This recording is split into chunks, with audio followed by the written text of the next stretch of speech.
சென்னையில் கடந்த 10 ஆண்டுகளில் இல்லாத அளவிற்கு வெயிலின் தாக்கம் அதிகரித்துள்ளது. இது குறித்த விரிவான தகவல்களை நமது செய்தியாளர் ராஜ்குமார் வழங்குகிறார். சென்னை நகரில் வெயிலின் தாக்கம் இன்று கடுமையாக இருக்கிறது. இன்று சென்னை நகரில் 107 டிகிரி வெயில் பதிவாகியிருக்கிறது. இது கடந்த 10 ஆண்டுகளை ஒப்பிடும்போது மே மாதத்தில் இன்று அதிகப்படியான 107 டிகிரி வெயில் பதிவாகியிருக்கிறது. இன்று காலையிலிருந்தே வெயிலின் தாக்கம் கடுமையாக இருக்கிறது. குறிப்பாக காற்றில் ஈரப்பதம் இல்லாத காரணத்தினாலும் அதே போன்று வடமேற்கு திசையிலிருந்து காற்றின் தன்மை வறண்டு காணப்படக்கூடிய நிலையின் காரணமாக இன்று வெயிலின் தாக்கம் சென்னையில் அதிகமாக இருக்கிறது. இதனால் வெளியே செல்லக்கூடிய பொதுமக்களும் இருசக்கர வாகனத்தில் செல்லக்கூடிய வாகன ஓட்டிகளும் கடுமையாக வெயிலின் பாதிப்பு ஏற்பட்டிருக்கிறது.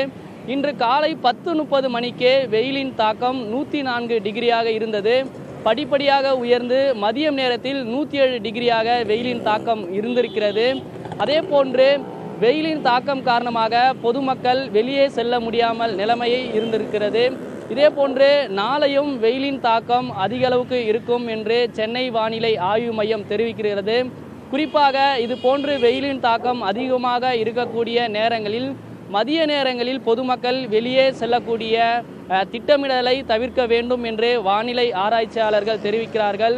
குறிப்பாக இது போன்று வெயிலின் தாக்கம் கடுமையாக இருக்கக்கூடிய நேரங்களில் அதிகப்படியான நீர் ஆதாரங்கள், ஜூஸ், பழ வகை போன்றவை எடுக்க வேண்டும் என்றும், இன்னும் நாளை இதே போன்று வெயிலின் தாக்கம் அதிக அளவுக்கு இருக்கும் என்றும் வானிலை ஆராய்ச்சியாளர்கள் தெரிவிக்கின்றனர். புதிய தலைமுறைக்காக ஒளிப்பதிவாளர் சதீஷ்குமாருடன் ராஜ்குமார்.